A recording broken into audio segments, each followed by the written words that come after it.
ნარკოდანაშაულთან დაკავშირებულ რამდენიმე კანონში ცვლილებები შედის. ამ საკითხზე დეპუტატები ამ წუთებშიც მსჯელობენ.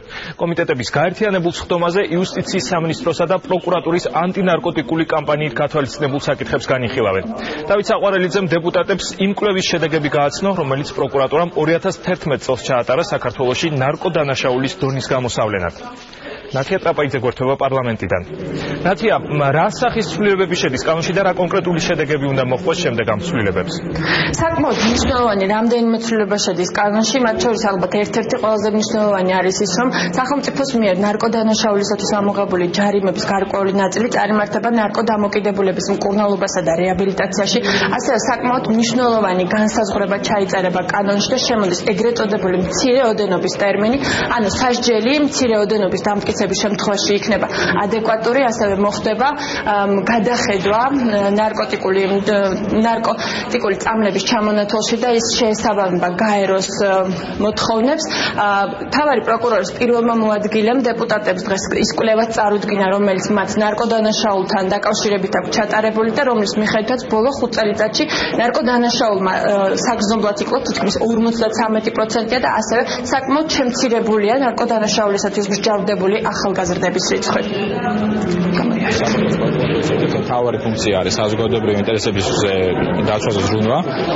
ჩვენ გადავწყვეტეთ, რომ საზოგადოებასთან ფართო დიალოგის შემდეგ საზოგადოების მოთხოვნიდან გამომდინარე ის არსებული სტატისტიკა, რომელიც ამტკიცებს და ადასტურებს ნარკოდანაშაულის სერიოზულ კლებას საქართველოში, მძიმე ნარკოტიკული საშუალებების კლებას, მათ უკანონო მიმოქცევას და მოხმარებას საქართველოში, ეს პრეზენტაცია და ეს ციფრები წარგვედგინა პარლამენტისთვის დღეს სამი გაერთიანებული კომიტეტის სხდომა და ასევე საზოგადოების დაკვეთიდან და საზოგადოებრივი ინტერესებიდან გამომდინარე ჩვენ გავაწყვეტეთ გადავიდეთ ახალ ეტაპზე, რომელზეც იქნება მსჯელობა და საუბარი ახალ კანონ პროექტში, რაც გულისხმობს იმას, რომ სისხლის სამართლის პასუხისმგებლობასთან ერთად პარალელურად იქნება შანსი იმისა, რომ ნარკოდამოკიდებული გადამისამართეს, ასე ვთქვათ, რეაბილიტაციის ცენტრში და მოახდინოს საკუთარი თავის გამოსწორება, რესოციალიზაცია, ნორმალური დაბრუნება საზოგადოებაში, რათა მან არ ჩაიდინოს ხელახლა დანაშაული და არ გახდეს სისხლის სამართლის დანაშაული. ჩვენ გვაქვს ძალიან მნიშვნელოვანი შედეგი სახეზე. პირველი, ნარკოდამოკიდებულთა რაოდენობა შემცირდა და მეორე, ასაკი გაიზარდა თვითონ ნარკომომხმარებელთა. ანუ ეს რას ნიშნავს? ახალგაზრდები აღარ ერთვებიან ამ წრეში.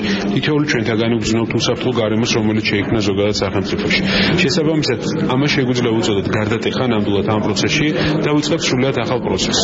რაში მდგომარეობს ახალი პროცესი? პირველი, ნარკორეალიზატორებთან მიმართებაში ვიქნებით ისევე დაუნდობელი როგორც აქამდე და შესაბამისად ყველა ნარკორეალიზატორი იქნება ციხეში. მეორე, ძალიან მნიშვნელოვანი, ნარკომომხმარებლებთათვის დაიწყება სპეციალური სარეაბილიტაციო პროექტები, რაზეც მუშაობთ პარლამენტთან და ჯანდაცვის სამინისტროსთან ერთად და მესამე, თანხა, რომელიც ჯარიმის სახით შემოდის უკვე სახელმწიფოში, გარკვეული პროცენტი გადაირიცხება სწორედ ნარკოდამოკიდებულთათვის, მათ სამკურნალო და მათ რეაბილიტაციისთვის. მთავარი და მნიშვნელოვანი რაც არის, ყველამ ერთად უნდა დავიცვათ საზოგადოებრივი ინტერესი და საბოლოოდ უნდა გამთავისუფლდეთ ამ სენისგან. ვიღებთ გადაწყვეტილებას, რომლითაც ჩვენი კანონმდებლობა უფრო მეტად იქნება ორიენტირებული ნარკოდაავადებულთათვის, მომხმარებელთათვის დახმარების, კურნალობის რეაბილიტაციის საკითხებზე. ხდება ჯარიმებიდან შემოსული თანხის მნიშვნელოვანი ნაწილის წარმართვა სწორედ ახალი თანამედროვე სარეაბილიტაციო სამკურნალო ცენტრების შექმნაზე. გარდა ამისა, შემოდის იმ ნივთიერებებისთვის, რაც ადრე არ იყო მცირე დოზა კანონმდებლობაში, ეს მცირე დოზა შემოდის, რაც ნიშნავს, რომ ისინი დაიჯებიან ადეკვატურად. თუ ადრე დიდი დოზის სასჯელს იღებდნენ, თუნდაც მცირე დოზის მოხმარებისთვის, დღეს ასე არ იქნება და გაცილებით უფრო სამართლიანად იქნება ეს ნორმები.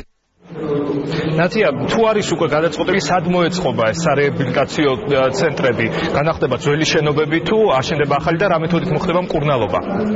ჯერჯერობით ეს კონკრეტული დეტალები არ არის გადაწყვეტილი, თუ სად და როდის დაიწყება ქართული სარეაბილიტაციო ცენტრის მშენებლობა, თუმცა ცნობილია, რომ ეს განახდება რამდენიმე შენობა და ასევე მოხდება ახალი სარეაბილიტაციო ცენტრის აშენება.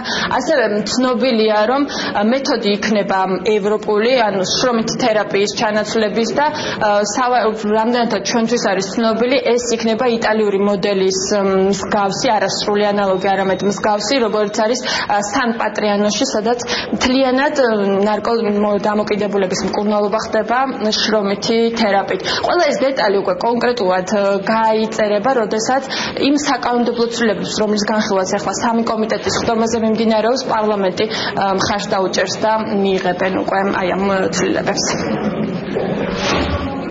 პარლამენტიდან ნათია ტრაპაიძე გვერდებოდა.